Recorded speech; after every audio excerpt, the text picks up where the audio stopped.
네, 오늘 말씀 나누겠습니다. 오늘 말씀은 그 사도행전, 이제 다시 사도행전으로 들어와서 사도행전 17장 16절부터 34절 말씀이고요. 오늘은 이제 사도 바울이 아테네에 도착했습니다. 이제 옛날 성경책에는 우리 개역 개정에는 아덴이라고 적혀져 있고요. 네, 이 도시 이름은 아테네예요, 아테네.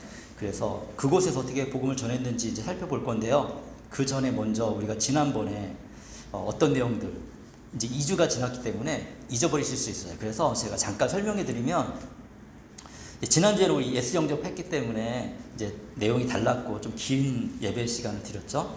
예, 오늘 이제 그 전주에 우리가 사도행전 말씀 계속 나눴는데, 그 이제 데살로니가에서 사도 바울이 3주 동안 복음을 전했습니다. 가르치고 복음을 전했더니 몇몇 사람들이 이제 예수님을 믿었어요. 근데 대신 어떤 일이 있었냐면 굉장히 강력한 반발이 있었어요.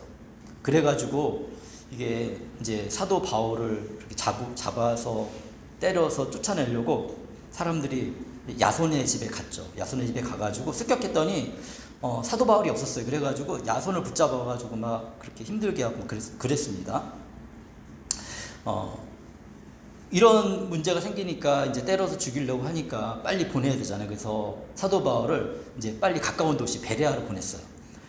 사도 바울이 어떤 사람입니까? 또 베레아 가서 가만히 있지 않잖아요. 또 새로운 도시 갔으니까 거기에서 이제 복음을 또 전했습니다. 그랬더니 이 베레아 사람들은, 이 데살로니가 사람들도 하나님에 대한 열심이 있었는데 이 베레아 사람들은 더 열심히 있는 거예요. 그래서 얼마나 특심한지 또 특별한지 성경에 기록되어 있거든요.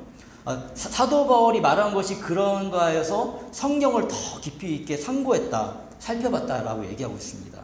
그래서 이제 그 말씀드릴 때 제가 앞에서 이제 말씀을 나누고 이렇게 제가 이제 공부도 했고 그리고 성경도 연구하고 이렇게 나누고 있지만, 그렇지만 그 아무리 유명한 사람이, 그리고 아무리 그 정말 뭐 이렇게 능력 있어 보이는 사람이 앞에서 이렇게 설교를 하고 그러더라도 사실은 우리 성도님들이 이 말씀이 성경에 근거해서 이 말씀이 맞는지 틀린지는 분별할 수 있는 능력이 있어야 돼요.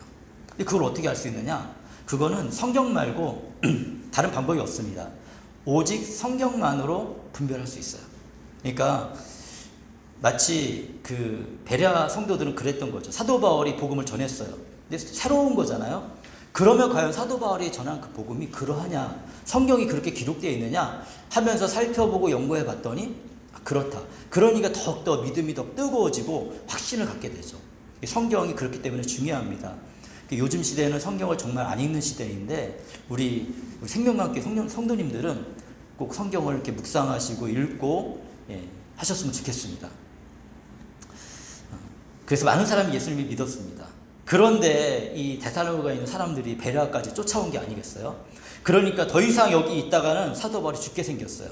그래가지고 어떻게 했냐면 이 데살로니가에서, 베레아에서 좀 멀리 갔습니다. 여기는 마게도니아 지방이잖아요. 좀 쭉 이렇게 멀리 이 배를 타고 막 이렇게 와가지고 어디에 도착했냐면 아덴이라고 써 있는데 여기가 아테네예요.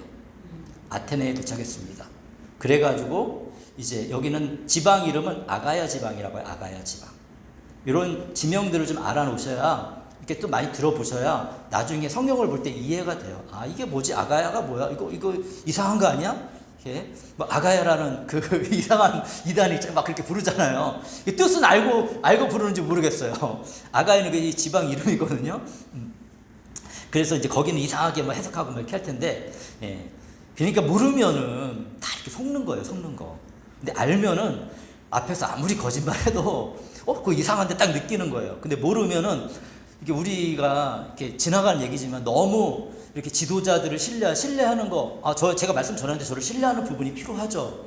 그런데 저의 삶을 보고 제가 전하는 메시지를 보고 이 말이 맞는지 틀린지는 분별할 수 있어야 되잖아요. 그죠?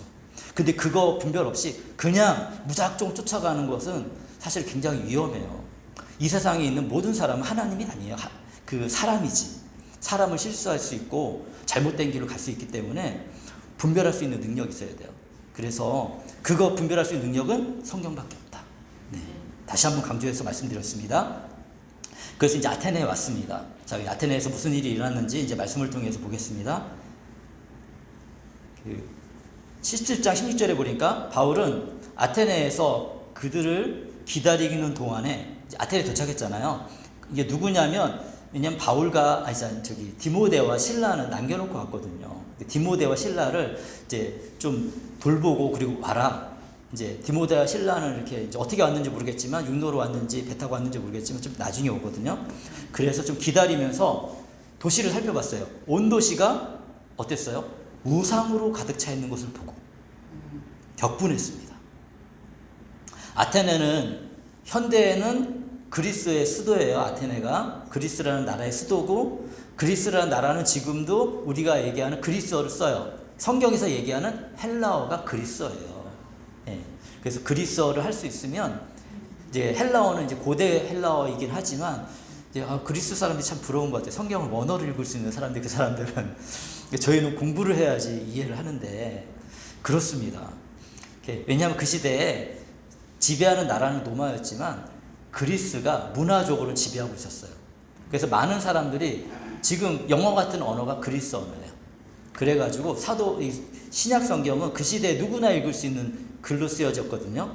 그게 영어 같은 글로 쓰여진 게 그리스어로 쓰여진 거예요. 성경은 그래서 누구나 읽을 수 있도록 쓰여진 성경입니다. 특별히 신약 성경은. 근데 가서 보니까 여기는 문화 중심지긴 하지만 철학자들 알죠? 소크라테스, 플라톤, 아리스토텔레스 한 번씩은 다 들어보셨을 거예요.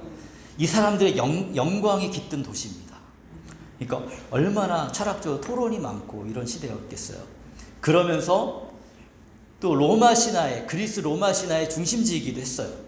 그러니까 그냥 굉장히 많은 신전들이 있었어요. 그리스 로마의 모든 신전들이 거의 다 있었다고 생각하시면 됩니다. 여기 돌아보면 여기도 신전이네. 저기 들어가면 여기 뭐 신전이네. 여기는 여기 보니까 제우스 신전이네. 여기는 이렇게 여러 다른 신전이네. 이렇게 하면서 신전들이 얼마나 그 시대에 바울은 이걸 보고 격분했죠. 왜냐하면 바울은 알고 있었잖아요. 다른 사람은 다 몰라도 바울은 뭘 알고 있었어요? 유일한 신은 하나님밖에 없다. 그러니까 유일한 신이 하나님밖에 없다는 것을 실제로 사실로 받아들이는 사람들은 격분할 수 있습니다. 이게 사실이라면. 사실이 아니라면 그렇구나 생각할 수 있겠지만 사실이라면 이 사람들이 하나님을 모르고 이런 이방신들을 섬기고 있구나. 이런 도시가 있구나 하면서 격분할 수 있죠. 그런 도시가 이 시대에 어디에 있을까요? 생각해 보니까 일본이 그런 도시예요. 일본은 만 개가 넘는 그런 신이 있다고 얘기 들었거든요.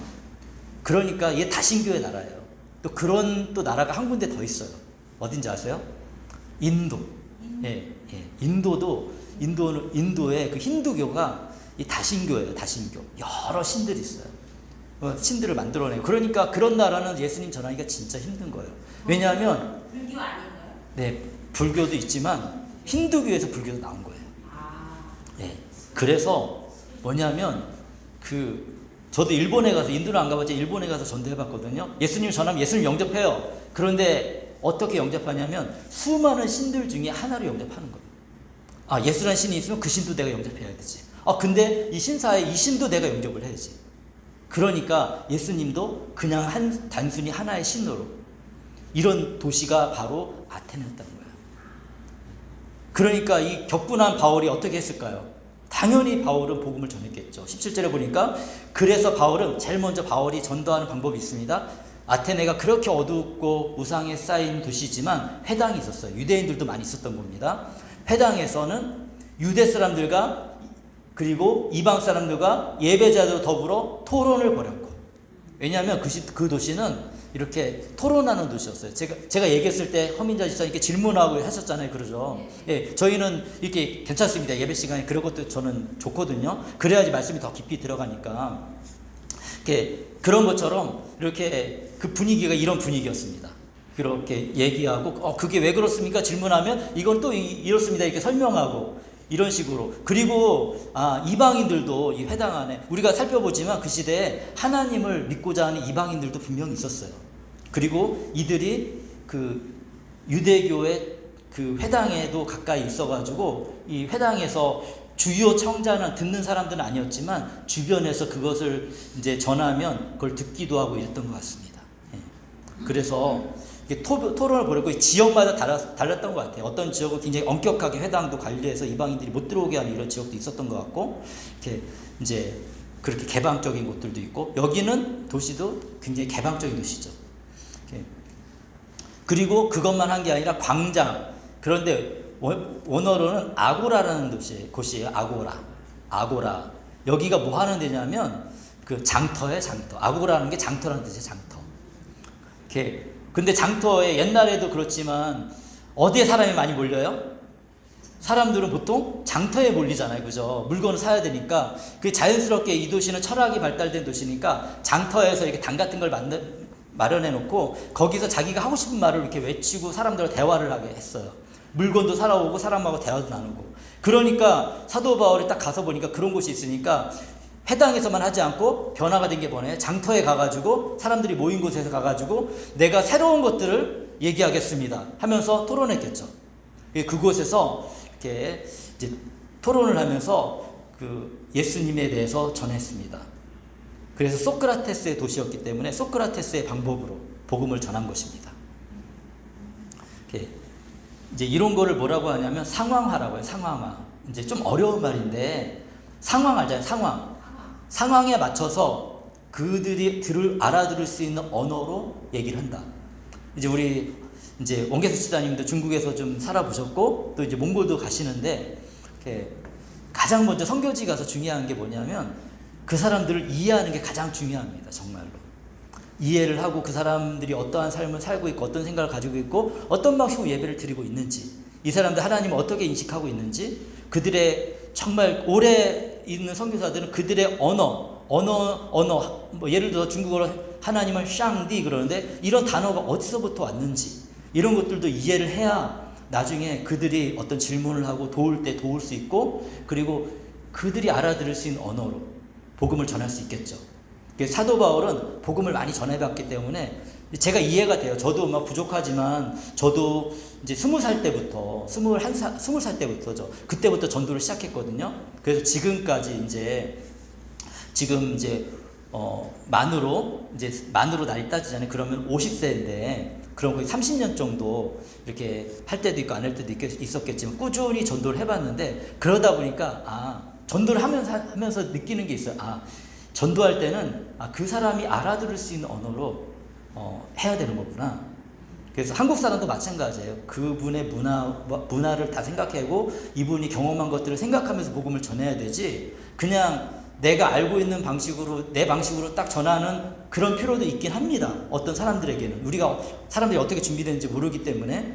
그렇지만 그것도 있지만 더 지혜로운 방법 중에 하나는 그 사람들을 이해하고 그 문화 속에 들어가서 그 문화에 우리가 이렇게 막 빨려 들어가는 건 아니지만 그 문화의 어떤 잘못된 것들 아니면 그분들이 마음속으로 이건 아닌데 생각하는 것들에 대해서 같이 얘기를 하면서 이렇게 살지 않아도 더 주님 안에서 더 잘 살 수 있는 방법이 있습니다. 나는 이미 그것을 가지고 있는데 그것이 무엇이냐면 예수님을 믿는 것입니다.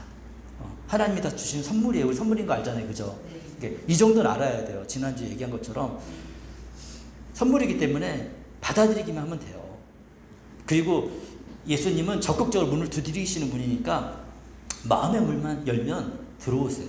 이렇게 간단하게 그 어떤 사람에게 전할 수 있다면 그것이 바로 예수님을 전하는 것이고 복음을 전해주는 거고 그분들의 친구가 되어주는 거예요.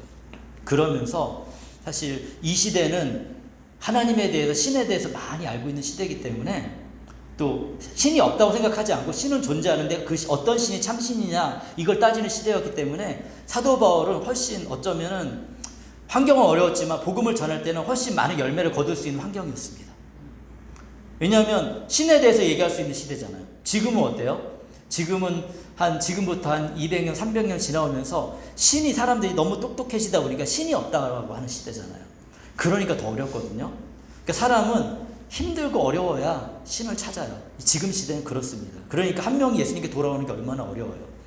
내가 아무리 예수님 믿으세요, 예수님 믿으니까 너무 좋아요 하는데 사람들은 사실 우리가 복음이라는 것도 뭐냐면 우리의 삶을 이렇게 살펴보거든요. 예수 믿어? 너는 행복한지 한번 내가 보자. 그러면서 우리가 부족한 게 보이면 예수 믿는 사람이 저래. 뭐 이렇게 하면서 그거 핑계대고 예수님 안 믿거든요. 우리도 사람인데 어떻게 완벽해질 수 있어요. 그런데 한 가지를 잊어버리면 안 돼요. 내가 하나님의 자녀답게 그리고 예수님의 제자답게 살기 위해서 조금씩 바꿔나가자. 그리고 하나님 앞에 내가 성실히 그래도 살아가는 모습들을 보이잖아요. 작은 거 하나라도. 그러면 사람들은 느껴요. 저 사람이 예수님 믿는 거구나. 예수님 믿으니까 그러면 나 이렇게 그때는 그냥 가만히 이제 지켜보거든요. 시간이 흘러가다가 내 삶에 어려움이 발생하고 힘든 일이 있었을 때 그때 그래도 예수님 믿는 사람이 신뢰할 만하지 하면서 내 마음을 열어놓을 수도 있고 그럴 때 그래 그 문제도 내가 기도해 줄게. 그리고 내가 기도하는 것도 좋지만 당신이 마음의 문을 열고 예수님 믿고 기도하면 훨씬 하나님의 돌보심이 있기 때문에 이전 삶보다 미래의 삶이 훨씬 좋아집니다. 그리고 예수님 믿으세요. 이러면서 복음을 전하는 거거든요. 근데 이것도 사실은 거짓말을 하면 안 되잖아요. 그러니까 내 삶에 경험해보지 못한 걸 얘기 못하는 거예요. 내가 살아보니 예수님 안에 살아보니 그랬습니다. 이렇게 인생이 어려웠지만 지금 돌아보니 하나님이 지금 이만큼 인도하셨습니다. 여전히 나는 마음이 아프고 힘들지만 기도하고 있습니다. 하나님이 행하실 것을 기다리고 있습니다. 그러는 거예요. 그러니까 나를 가릴 필요도 없고 사실은 이렇게 하나님 안에서 내가 살아가는 그대로를 그래도 우리가 다 예수님 믿고 이 자리에서 예배드리는 이유가 있잖아요. 그죠? 헌신하는 이유가 있잖아요. 뭐 예배도 하나님께 헌신하는 것이고 어떤 사람보다는 좀 더 헌신하는 것이고 그죠? 그리고 그러면서 갈등 속에서도 이렇게 하나님께 나아가는 것이고 그러면서 작은 거라도 우리가 헌신하고 돕고 섬기는 것이고 쉽진 않습니다. 저도 쉽지 않았다는 걸 다 알기 때문에 알고 그렇습니다. 그렇지만 그러면서 하나님이 교회를 세워나가시고 교회를 세워나가는 게 뭐겠어요? 우리 한 명 한 명이 교회를 서는 거예요. 하나님 안에서 하나님의 자녀답게 살아갈 수 있도록 하나님이 이끌어 주시는 거예요. 그래서 교회가 필요한 거예요. 우리 혼자 힘듭니다. 근데 같이 모여서 그렇게 한 걸음씩 나아가다 보면 그래도 혼자 하는 거가 낫잖아요. 그죠? 그러면 믿음으로 그래도 결단할 수 있는 용기가 생기잖아요. 이게 하나님의 인도하심입니다. 네. 이게 저는 여기서 이런 걸 말씀드리는 거고 사도 바울이 경험한 그 시대 그 사람들에게 이런 복음에 대해서 전했던 것입니다. 18절에 보니까 그리고 몇몇 좀 어려운 게 나옵니다. 에피쿠로스 들어보시긴 했을 거예요. 에피쿠로스 철학자와 스토아 철학자도 바울과 논쟁하였는데 철학의 도시잖아요. 에피쿠로스 철학자는 어떤 사람이냐면 간단하게 얘기하면 쾌락을 추구하는 사람들이었어요. 쾌락. 그 시대는 쾌락이 넘쳐나는 시대였잖아요. 그런 철학이 있어요? 네, 그런 철학이 있어요. 그래가지고 이들은 고대 신화의 신을 믿지 않았습니다. 현실이 중요하다. 지금 누리고 그래서 하나님은 이 우주 만물, 신은 이 우주 만물에 간섭하지 않는다. 그러니까 우리는 자유롭게 우리의 쾌락을 누리자. 생각해 보십시오. 이 시대에 그런 사람이 있을까요? 없을까요? 있어요. 그러니까 이름이 다르고 모양이 다르지 뭐 자유주의자, 뭐 욜로 막 너무 많잖아요. 그죠? 이 세상이 다라고 생각하니까 끝나면 아무것도 없으니까 놀고 즐기고 누리자. 물론 하나님이 놀고 즐기고 누리는 걸 기뻐하십니다. 그렇지만 하나님 안에서 잘. 그런데 하나님 없이 놀고 즐기고 누리고자 애쓰는 사람들은 점점 어떻습니까? 요즘 한국의 큰 문제가 뭡니까? 지금 마약 때문에 청소년들까지 마약이 퍼져서 얼마나 불안해요. 그러니까 사실은 어두운 방향 속에 살고 있는 친구들을 보면 걱정이 되죠. 혹시나 그런 데 빠지지 않을까. 근데 밝은 영역, 하나님 안에서 아이들이 자라거나 또 우리 가까이 사람들이 생활하면 이런 걱정은 좀 덜해요. 그나마 하나님이 주시는 양심이 있기 때문에 하나님께서 이렇게 거기까지 가게 안 하시거든요. 건져내시고. 하나님이 안 계신 것 같아요? 하나님이 살아갈 때 안 계신 것 같습니까? 그렇지 않습니다. 하나님이 계신다는 것은 우리는 날마다 경험하게 돼요. 하나님이 정말 가시는 거구나. 하나님이 보호하시는 거구나. 이런 위험 속에서도 지켜주시는 거구나. 이런 것들을 우리가 알 수가 있습니다. 삶의 경험의 순간순간을 통해서 알게 돼요. 그러면 이거를 알고 깨닫고 주님 앞에 나오면 되는 거거든요. 근데 이게 그렇게 쉽지가 않아요. 어쨌든 에피쿠로스 철학자들은 그런 사람들이었어요. 스토아파는 어떤 사람들이냐? 많은 사람들이 이 시대에 적절하게 따라갈 수 있는 그런 철학이었습니다. 일단은 고대 신들을 믿었습니다. 신들이 존재한다고 믿었어요. 인간은 아무리 고통스러워도 이렇게, 그리고 본질과 우리 삶 속에서 조화롭게 살아야 된다. 우리는 아무리 고통스러워도 조화로운 삶이 될 수 있다. 이런 걸 믿은 사람들이, 신을 믿으니까 신들이 도와서 우리는 힘들지만 이렇게 극복할 수 있다. 이거는 누구든지, 하나님에 창조됐고 하나님을 감각적으로 아는 사람들은 누구든지 이것들은 알고 있고 이제 따라갑니다. 그렇기 때문에 이런 만족한 삶을 위해서 자신을 포기하고 의무를 잘 감당하자. 근데 늘 불안해요. 이런 사람들이 요즘에 있을까요, 없을까요? 있죠. 여러 신을 믿습니다. 그리고 철학도 믿습니다. 뭐 예를 들어가지고 우리나라도 보십시오. 우리나라도 유교 사상, 불교 사상, 그죠? 그러니까 신이 있다고 믿지만 참신을 모르고 어떤 신이 고대 사람들이 다 지어낸 얘기들이거든요.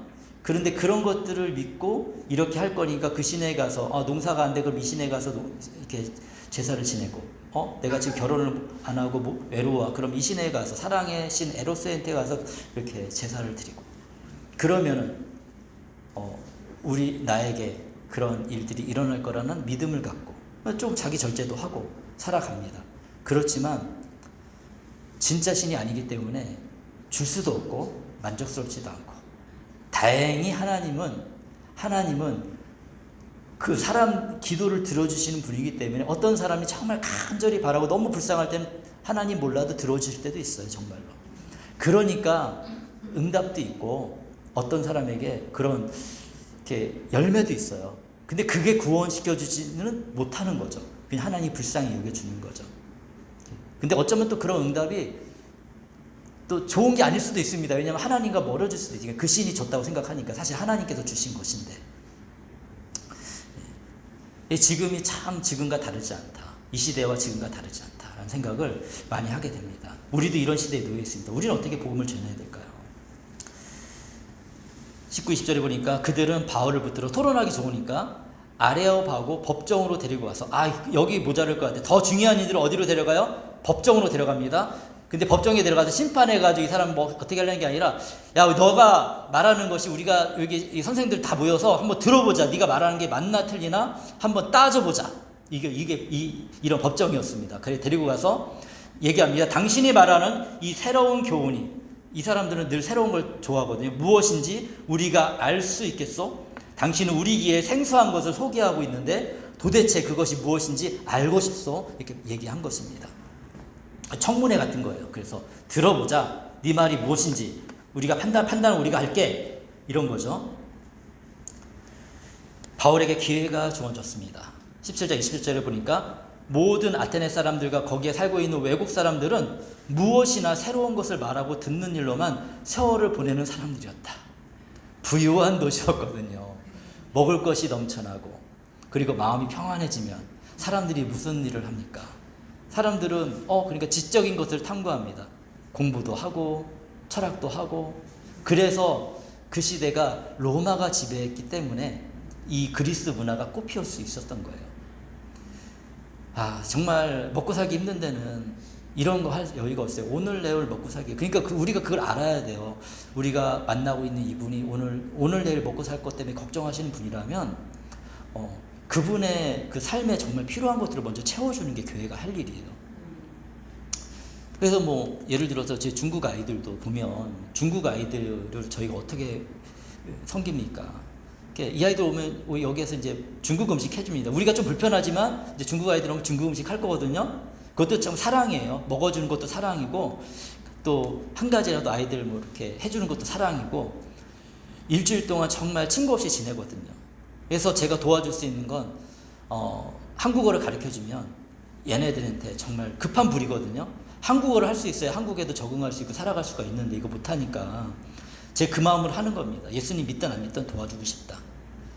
그리고 나서 이들의 관점에서 너희가 이런 상황이지만 하나님을 믿는 것이 훨씬 이롭고 좋다 하면서 제 삶에 경험했던 하나님들, 제가 중국에서 중국어 공부하면서 했던 어려움들 같이 얘기하면서 돕고 섬기는 것입니다. 성도님들한테도 마찬가지입니다. 제가 만나서 이런저런 얘기할 때는 저는 정말 성도님들이 잘 됐으면 좋겠습니다.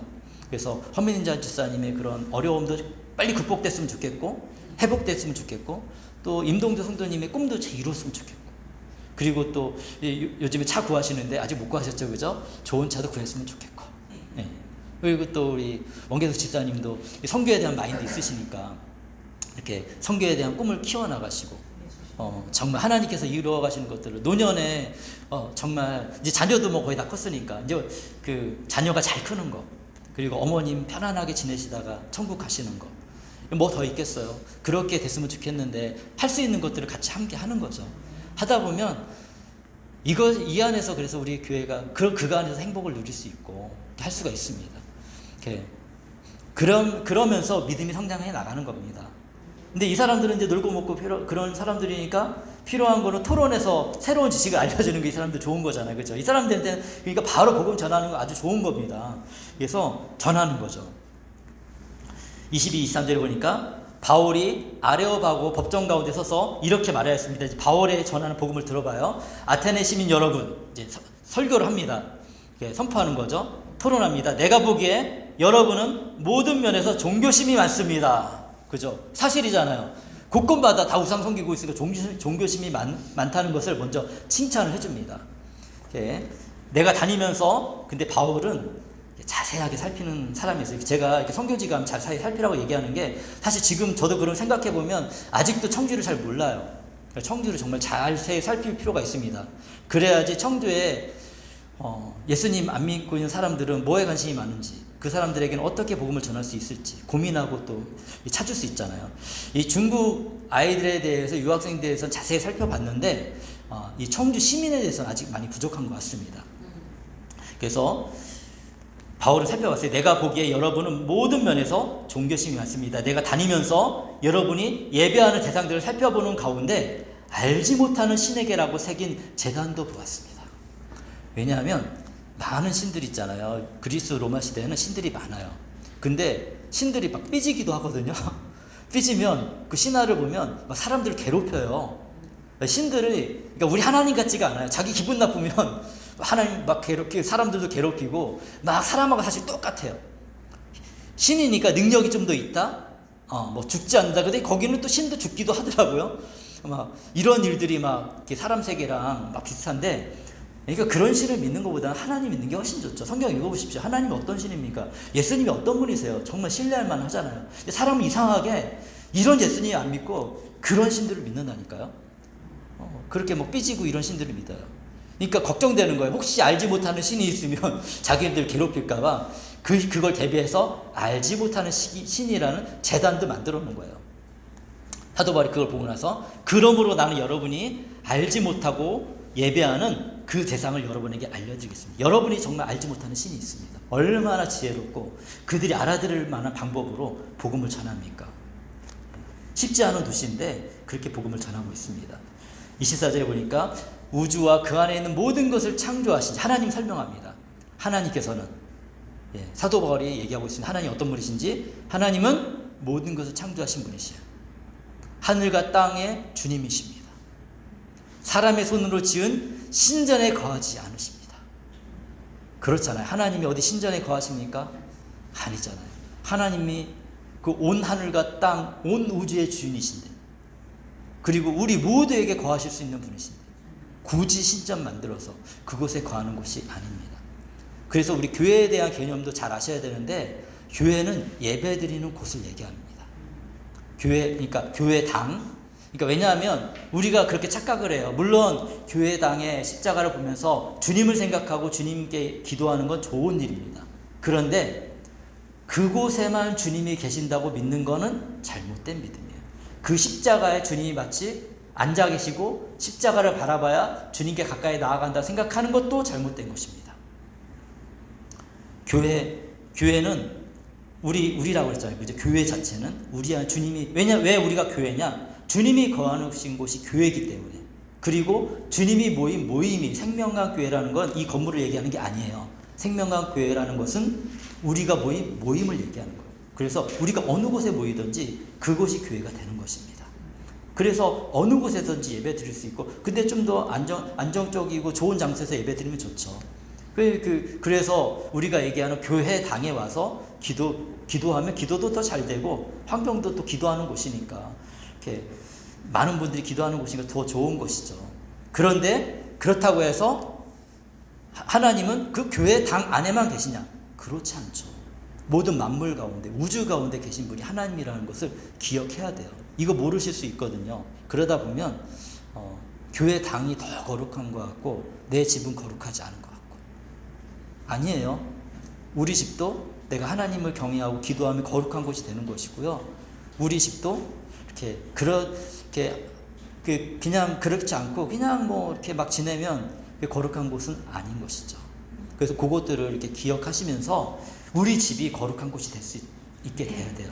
어느 곳에 있든지 내가 있으면, 하나님이 계신 내가 있으면 그곳이 거룩한 곳입니다. 근데 내 안에 하나님을 섬기지 않고 그냥 내 안에 다른 것들에 관심이 있으면 내 자신이 거룩하지 않으니까 그것도 거룩하지 않은 곳이 되어버리는 것이에요. 네, 그거를 잘 기억하셨으면 좋겠습니다. 사도 바울이 그 얘기하는 거예요 지금.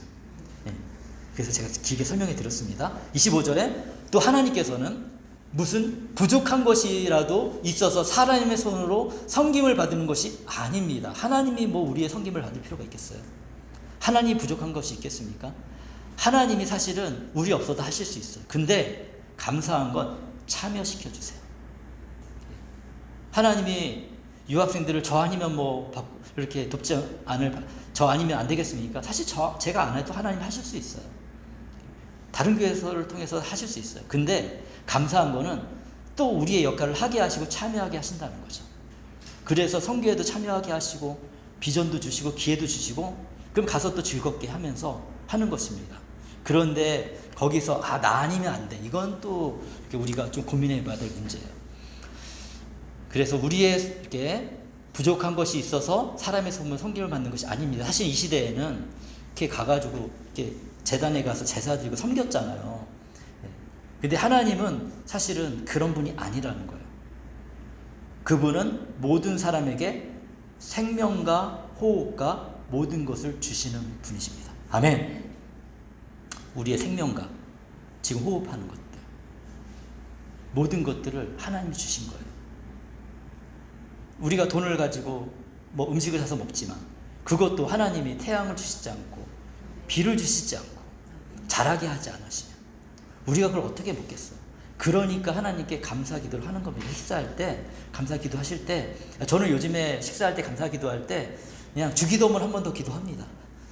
딱 좋아요, 아주. 그럴 때마다 기도를 그냥 옛날에는 간단하게 하나님 감사합니다, 맛있게 먹겠습니다 이렇게 했는데 너무 아닌 것 같더라고요. 저 늘 생각했거든요. 그래가지고 요즘에 이제 주기도문을 기도하니까 식사할 때 주기도문을 이렇게 기도하면서 거기에서 식사 기도할 때는 날마다 일용할 양식을 주옵시고, 사실 일용할 양식이 그것뿐만 아니라 우리의 삶의 모든 필요를 공급하시는 거거든요. 근데 먹는 것도 주시는 거니까. 그러니까 잠시 거기에서 멈추고 생각하고 감사합니다. 그러면서 주님의 뜻이 또 이루어지게 해주십시오. 나머지 시간들도 그렇게 됐으면 좋겠습니다. 이렇게 간단하게 사실 1-2분이면 1분도 안 걸려요. 사실 30초면 되거든요. 그렇게 기도하고 식사를 하면 훨씬 좋다는 생각이 듭니다. 너무 급하게 막. 저도 성격이 약간 급해가지고 배고프면 막 이렇게 간단히 기도하고 먹게 되거든요. 근데 이런 게 이제 저도 이제 바뀌어가는 거예요. 저도 이제 바뀌어가는 거거든요. 이렇게 바뀌어가면서 우리가 그거 했다고 주님이 더 기뻐하고 그건 아니에요. 근데 내가 더 좋아지는 거예요. 하나님 앞에 나아갈 때 내가 더 좋아지지, 마음이 더 좋거든요. 그러면은 훨씬 좋으니까 그렇게 하는 겁니다. 그래서 이런 모든 것들을 공급해 주시는 분이십니다. 그래서 26절에 그분은 인류의 모든 족속을 한 혈통으로 만드셔서 가르쳐 주는 거예요. 아담과 하와 얘기한다고 그들이 알겠어요? 모르죠. 근데 간단하게 한 혈통으로 만드셨습니다 하면 그 말이 그 말이잖아요. 그죠? 아담과 하와를 통해서 모든 사람은 존재하잖아요. 우리 한 혈통이에요. 그러니까 그래서 형제 자매 하는 겁니다. 저희는 그거 아니까.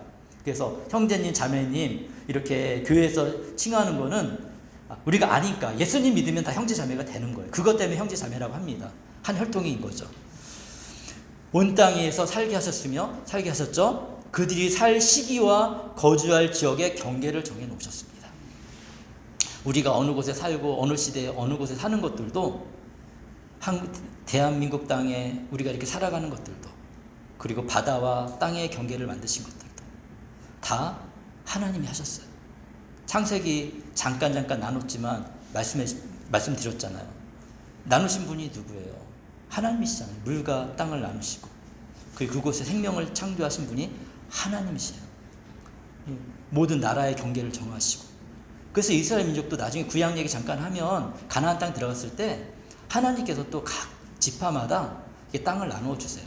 그리고 그냥 가만히 나눠지면 이것도 또 이렇게 게을러지고 안 좋잖아요. 그러니까 가서 정복하라 했어요. 완전히 쫓아낸 게 아니라 그곳에 모여있는 또 작은 사람들이 있었거든요. 그런 사람들을 이렇게 정복하게 하시고, 이 모든 것들이 이제 신약을 알아야지 그래야 사도 바울이 말한 것들도 우리가 알아야 구약이 해석이 되는 거예요. 그렇구나. 하나님은 이런 걸 알려주시기 위해서 이런 것들도 정해놓으셨구나. 그래서 우리가 살고 있는 경계, 삶도 하나님이 주셨구나. 그러니까 감사하며 사셔야 됩니다. 이만큼 주셨구나. 우리보다 좋고 잘 사는 사람들을 바라보면 나는 이거밖에 안 됐어, 이렇게 생각이 들 수 있습니다. 요즘 시대에. 그런데 더 어려운 분들도 있잖아요. 그분들 생각하면 내가 이만큼이라도 사는 게 얼마나 감사해. 하나님은 우리가 그렇게 살기 원하세요. 근데 그렇게 하나님께 감사하다 살다 보면 점점 우리의 삶이 좋은 방향으로 나아가고, 혹이나 삶 속에서 어려운 일이 발생한다 할지라도 우리가 하나님께, 우리에게 좋은 무기가 뭐가 있습니까? 기도가 있잖아요. 하나님께 간절히 기도하면, 왜 기독교 안에 어려운 걸 극복하고서 또 정말 하나님 안에서 잘 살아가는 사람들이 있습니까? 그러다 또 타락하는 사람들도 있지만, 하나님께 기도하니까 하나님은 기도를 들으시는 분이시니까 응답해 주시고 극복하게 하시고 바꿔가시는 거예요. 그래서 그게 우리를 또 살아가게 하는 겁니다. 어떤 문제가 있습니까? 하나님께 기도하십시오. 하나님, 이 영역을 뛰어넘어서, 그래서 하나님이 더 기뻐하는 일을 하고 싶습니다. 왜? 저도 그런 마음들이 있죠. 이렇게 기도하고 있습니다.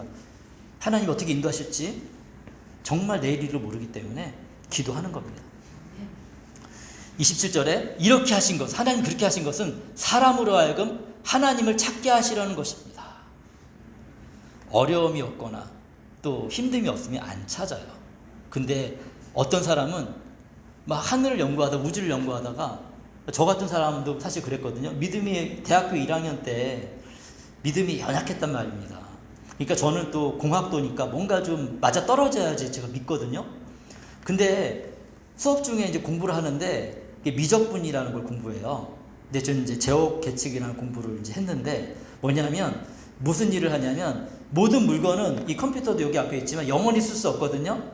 그러니까 그래도 그나마 오래 쓰려면 어떻게 해야 되냐면, 정밀한 기계들은 자꾸 이제 오류가 발생하면 오류를 이렇게 수정해 줘야 돼요. 그거를 이제 뭐로 하냐면 수학으로 하거든요. 미분과 적분을 나눠 가지고 이제 정확한 우리가 원하는 값을 찾는 그런 방법이 있어요. 지금은 이제 많이 잊어버렸는데, 근데 제가 그거 공부할 때 생각했어요. 그러니까 교수님 얘기하기를 세상에 완벽한 게 아무것도 없다. 아무리 정밀해도 결국에 오류가 생긴다. 사람도 그렇잖아요. 우리 몸도 그렇잖아요. 그죠? 근데 그때 당시에, 그때 지식으로 잠시 우주를 생각해 봤어요. 근데 너무 놀라운 거예요. 지구와 지구의 자전과 공전, 태양의 위치, 우연히 됐다고 나는 믿고 있었고, 무슨 폭발해서 그렇게 됐다고 생각을 했는데, 근데 적어도 제가 사는 100년 동안, 아니면 사실은 역사가 시작한 이후로 크게 변했을까요? 그때 아담과 하와 잘 몰랐으니까 그냥 생각했을 때 오류가 있다는 얘기도 나중에 들어보니까 있긴, 약간 변한다는 얘기도 있지만, 그게 정말 우리 실생활에 얼마나 영향을 주나? 영향을 주는 게 별로 없어요. 그죠? 우리 인간 잘못 때문에 지금도 이렇게 덥고 힘든 거지, 사실은. 이렇게 이런 거 따져보면서 그때 당시에 이거 너무 놀랍다. 이렇게 어떻게 정확할 수가 있지? 우연인데? 하나님이 없다고 말할 수 없겠어. 하나님은 정말 계셔. 이렇게 더듬어 찾아서 하나님에 대해서 인정하게 되더라고요. 이런 걸 얘기하는 거예요. 하나님을 찾게 하려고. 인생에 고되면 왜 인생이 이렇게 고될까? 그러면서 인생은 이런 것인가? 어떤 철학자는 얘기했습니다. 사람이 살 의미가 없다. 빨리 죽는 게 좋은 거다. 그렇잖아요. 왜 뭐하러 이렇게 힘들게 살아요? 빨리 죽으면 편안한데? 죽은 뒤 아무것도 없어 생각하면 죽는 게 가장 좋은 겁니다. 근데 그런 고민과 생각 속에 사람들 그것만 생각하는 게 아니라 인생이 과연 그런 것인가? 왜 우리는 신을 두려워하고 신을 찾는 마음도 있고 어려우면 신을 찾고 하늘에게 호소하고 하나님 몰라도 더듬어 찾다 보니 하나님이 어느 날 찾아오셔서 네가 그렇게 찾는 사람이 찾는 신이 바로 나야. 내가 참신이야. 말씀을 보고 깨닫고 생각해보니 경험해보니 그분에 살아가면서 경험해보니 아 사실이네. 이거는 하나님이 도우심이 아니면 이 우연이라고 할 수 있네. 한두 번이면 우연이라고 할 수 있지. 한 번이 아니잖아요. 근데 믿어보고 살아보니 한두 번이 아니거든요. 작은 일도 그래서 기도해야 돼요. 하나님이 모든 걸 다 막 우리 종은 아니에요. 근데 도와주시는 분이니까 하나님 이왕이면 잘 될 수 있어서 잘 되면 좋겠습니다. 이왕이면 잘 되어질 수 있도록 지금 도와줬으면 좋겠습니다. 기도 안 하는 것보다 훨씬 낫죠.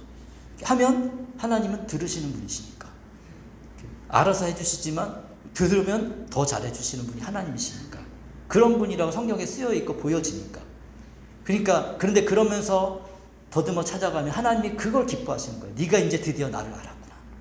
이제 네가 나를 알고서 이제는 하나님 앞에 나와서 예배를 드리는구나. 하나님과 동행하는 삶을 살고자 한 걸음 내딛었구나. 그래서 예수님께 처음 나왔을 때 응답이 막 되어져요. 저도 그런 경험했거든요. 왜냐하면 귀엽잖아요. 아이들이 어때요? 애기들이 이제 인식을 하면서 뭐 하면은 정말 귀엽고 해주고 싶잖아요. 이게 주님의 마음이에요. 우리의 마음속에 하나님이 있다니까요. 자연스럽게 하나님의 마음을 우리가 이런 걸 통해 삶을 통해서도 이해를 하고 성경을 보니 그러하네요. 그러니까 경험해 보니 그러하네요. 그러니까 알게 되는 겁니다. 그래서 하나님은 우리 각 사람에게서 멀리 떨어져 계시지 않습니다. 얼마나 놀랐습니까? 이해가 되시죠? 하나님은 오늘도 내일도 내가 어떠하든지 멀리 떨어져 계시지 않습니다. 기다려주세요. 한번 하나님께 코 끼우면 떠날 수가 없어요. 근데 좋은 코 끼움이에요. 우리 인동주 선도님 20살 때 하나님 뭐 이렇게 청년 때 만나시고 오래 떠나주셨다가 지금 나오셔서 하나님을 섬기시는 거 이거 기적 아닙니까 진짜. 하나님이 안 잊어버리신 거예요. 사랑하시는 거죠. 지금부터 시작하시면 됩니다. 그러면 늦지 않았습니다. 정말 하나님이 나이를 보시는 게 아니라 정말 그 시작을 보십니다. 28절에 여러분의 시인 가운데 어떤 이들도 우리도 하나님의 자녀이다. 여기 때 얘기할 때 이 하나님은 우리가 믿는 하나님이 아니라 다른 신이겠지만 신의 자녀이다 하고 말한 바와 같이 우리는 하나님 안에서 살고 움직이고 존재하고 있습니다. 예, 요즘에는 연구를 많이 해놔서 찾아보니까 그레데라는 섬이 있거든요. 유럽에 이렇게 그레데 사도 바울이 나중에 이렇게 이렇게 잠깐 들리는 섬이 있어요. 시인이 있는데 에피메니테스라는 시인이 있었어요. 이름도 여기 힘들어요, 저도. 근데 이 사람이 글을 인용한 거예요. 사도 바울은 성경만 막 안 게 아니라 그 시대 문화도 다 알고 있었어요. 공부를 한 사람이니까. 예, 그래서 이렇게 시대를 알기 위해서는 뉴스도 보시고 그 시대를 알기 위해서는 세상이 어떻게 돌아가는지도 아셔야 돼요. 그리고 또 시대를 알기 위해서는 책도 많이 읽으셔야 돼요. 나이 들었다고 괜찮습니다. 책 읽는 거 좋으시잖아요. 그러니까 이제 좀 자꾸 읽을수록 이게 능력이 생기거든요. 그런 책을 읽으시면 지혜가 생겨요. 정말로. 가장 중요한 책은 성경책이고요. 성경책을 아시고 그리고 나서 다른 책을 읽으시면 도움이 많이 됩니다. 저는 그렇게 읽었습니다. 그래서 보니까 이렇게 우리가 하나님의 자녀라고 이렇게 고백하는 시인도 있었다 얘기하면서 사람들이 그런 거 공부한 사람 아는 거거든요. 이 사람 딱 들으면서 이 사람 똑똑하네 생각하는 거죠. 사도 바울이 이렇게 지혜롭다니까요. 29절에 그러므로 하나님의 자녀인 우리는 신을 사람의 기술과 고안으로 금이나 은이나 돌에다 새겨 만든 것 같다고 생각해서는 안 됩니다. 근데 이거 정말 생각해야 될 문제입니다. 사람들은요 신에 대한 감각은 있으니까 신을 찾는데 정말 하나님 모를 때 저도 생각해 보면 뭐 다른 사람 얘기 뭐 둘째 치고 제가 하나님 모를 때 초등학교 때 이렇게 학교 가면 그날 그 날짜가 되면 예를 들어서 오늘이 27일이잖아요. 내가 27번이다 두려운 거예요. 왜냐하면 선생님들이 꼭 27번 오늘 며칠이지 27번 27번 너 대답해봐 이거 많이 하잖아요. 그러면은 제 마음속에 이게 두려우니까 공부를 잘 못하나요?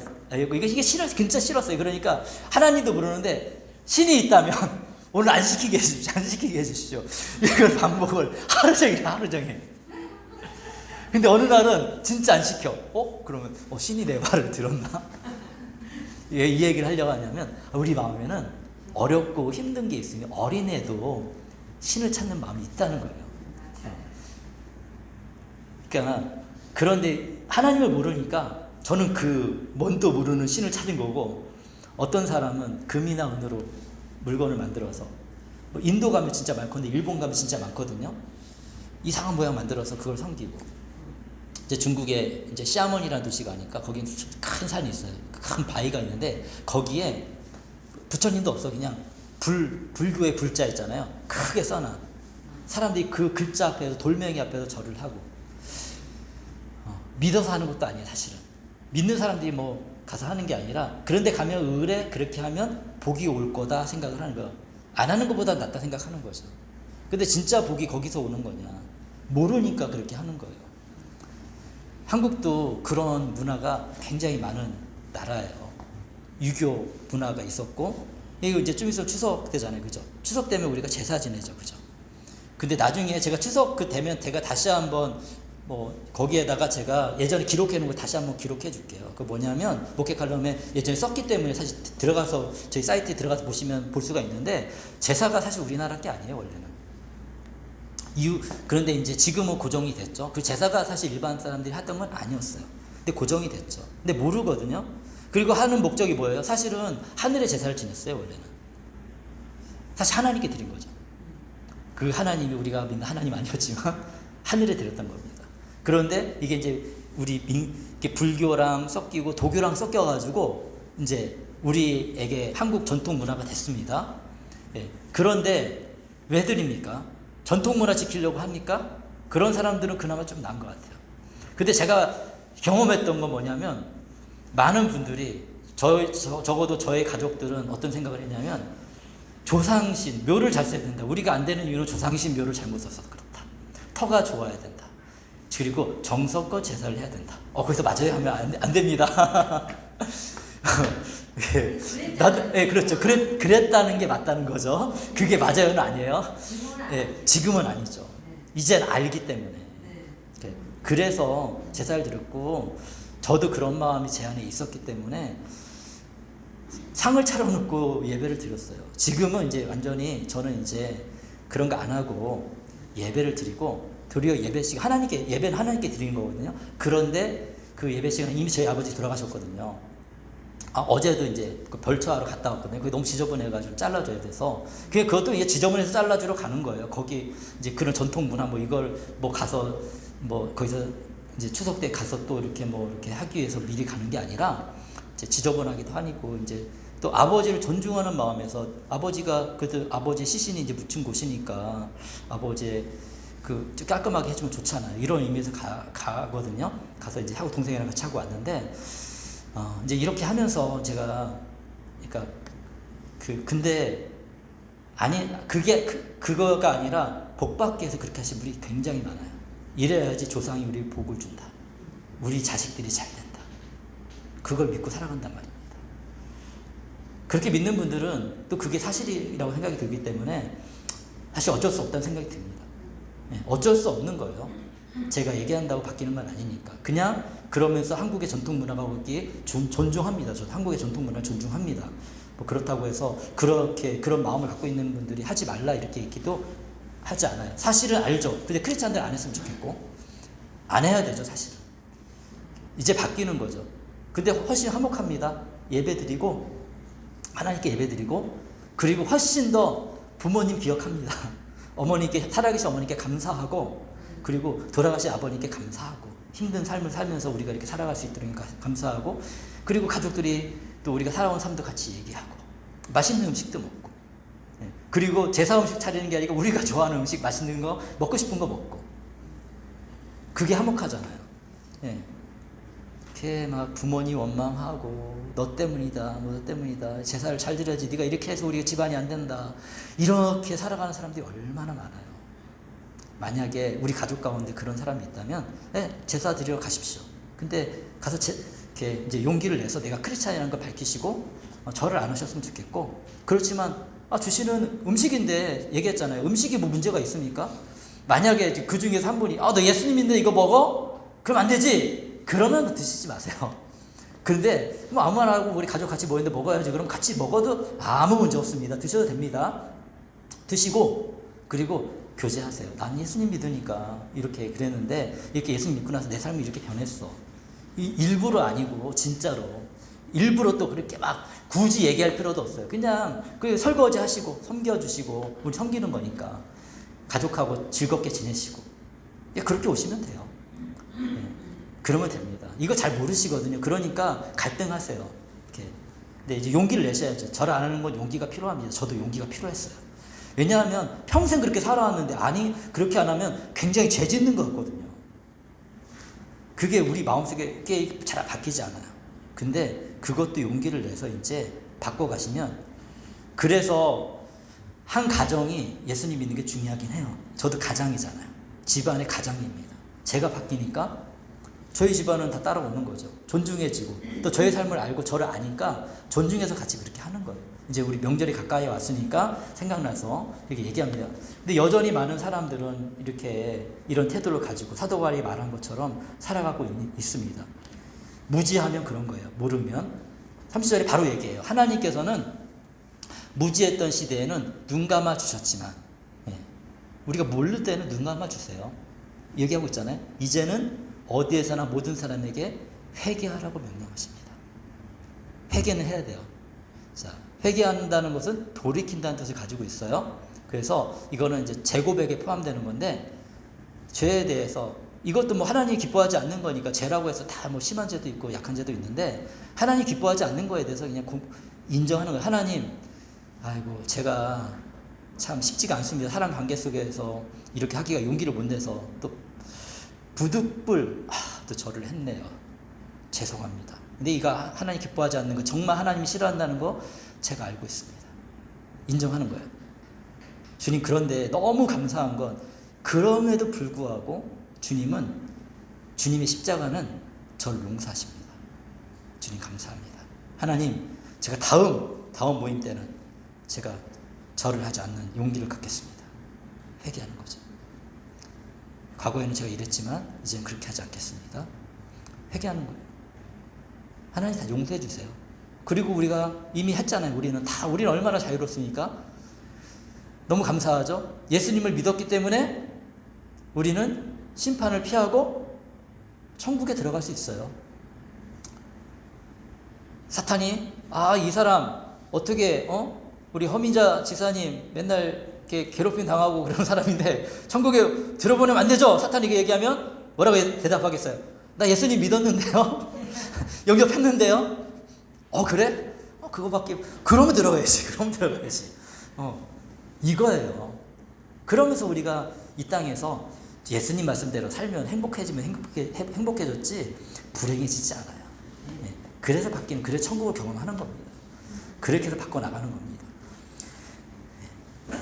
31절에 그것은 하나님께서 세계를 정의로 심판하실 날을 정해놓으셨기 때문입니다. 심판이 있다라고 얘기하고 있습니다. 하나님께서는 자기가 정하신 사람을 내세워 심판하실 터인데, 예수님이죠. 예수님.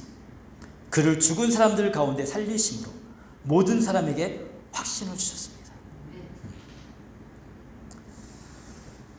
우리의 확신, 예수님을 믿을 수 있는 근거는 부활밖에 없어요. 그날에 반드시 심판이 있다는 것도 믿을 수 있는 것은 부활한 거예요. 제자들도 다 도망가고 믿지 못했습니다. 예수님이 죽으셨을 때 끝이라고 생각해서, 그래서 부활하신 예수님을 만났어도 마음이 허하니까, 그리고 또 예수님 약속도 하셨으니까 요한복음 21장에 보면 물고기 잡으러 가거든요. 막 열정으로 복음을 전하는 게 아니었어요. 물고기나 잡으러 가자. 그 표현에 많은 것이 담겨져 있어요. 물고기나 잡으러 가자. 그랬는데 부활하신 예수님 만나고 다시 만났잖아요. 그리고 성령의 충만함을 입으니, 확신을 가지니, 내 것이 되니, 그런 사람들에게는 확신을 갖고 주님을 위해서 생명을 던지는 놀라운 일이 일어났습니다. 이게 정말 놀라운 거예요. 사람은 정말 중요한 일에 생명을 던집니다. 공산주의자들은 공산주의를 위해서 생명을 던집니다. 노동자들은 노동자들의 확신을 위해서 생명을 던집니다. 우리 그리스도인들은 복음을 위해서 생명을 던집니다. 근데 진짜 놀라운 변화는 복음을 위해서 던진 생명을 통해 일어납니다. 하나님을 향해 간절히 기도하는 걸 통해 일어납니다. 보시면 알아요. 기다려보시면 압니다. 32절에 그들이 죽은 사람들의 부활에 대해서 들었을 때, 더러는 근데 못 봤잖아요. 경험이 없는 사람, 사도 바울은 강력하게 예수님 만났으니까 얘기했는데, 우리가 이렇게 할 때 비웃는 사람도 있을 거예요. 복음을 전할 때 당연히 비웃습니다.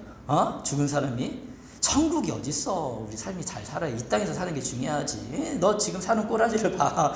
천국 지금 삶이나 잘 살아. 우리 마음속에 이런 상처를 얼마나 줍니까? 여기에 속으면 안 돼. 사탄은 우리한테 그렇게 해서, 그러면서 사탄이 원하는 건 뭔지 아세요? 그래, 무슨 내 꼬라지, 예수님을 믿어. 먹고나 잘 살아야지. 이러면 사탄이 오케이, 성공했어 하는 겁니다. 그래, 그런다 할지라도, 내 삶이 어려움이, 북한의 성도님들이 그런다 할지라도 믿음을 지키는 게 낫죠. 고통을 받다 할지라도 믿음을 지키는 게 낫죠. 왜냐하면 더 좋은 것들이 기다리고 있으니까. 참, 그들에 비하면 우리는 참 부끄럽습니다. 너무 좋은 환경 속에서 살아가고 걱정할 게 뭐가 있습니까? 사실 그들의 걱정에 비하면 우리 걱정도 아니라는 생각이 들어요. 그럼에도 불구하고 믿음을 지키는 사람들이 있습니다. 비우는 사람들도 있지만, 더러는 이 일에 관해 당신의 말을 다시 듣고 싶소 하고 말하였습니다. 근데 이렇게 반응하는 사람도 있다는 거예요. 그래서 그런 분들이 복음 안에서 성장하는 걸 보면 기뻐요. 나의 자녀처럼 성장하는 걸 보면. 그래서 우리가 이제는 한 단계 더 나아가는 건, 내가 나만 목사님 지도 받아가지고 내가 예수님 아는 거 여기서 그치는 게 아니라, 바르게 지도 받아서 또 다른 사람을 내가 만났을 때 그 사람을 주님께 인도하고 또 그 사람을 성경을 가르칠 수 있는 정도까지. 뭐 어렵지 않습니다. 제가 이렇게 얘기하는 것처럼 배운 것도 그대로 전하시면 되거든요. 아는 만큼. 내가 잘못된 거 분별할 수 있어야 돼. 그런데 잘못된 거 가르치면 안 되니까. 그래서 만나서 친구가 되어주고 가르쳐주고 섬겨주고 해서 같이 예배드리고 그러면 되는 거예요. 이렇게 바울은 그들을 떠났습니다. 거기서 떠나가지고, 그러나 몇몇 사람들은 바울 편에서 가담하여 신자가 되었습니다. 예수님을 믿었다는 거예요. 그 가운데는 아레오바고 법정의 판사인 판사도 믿었어요.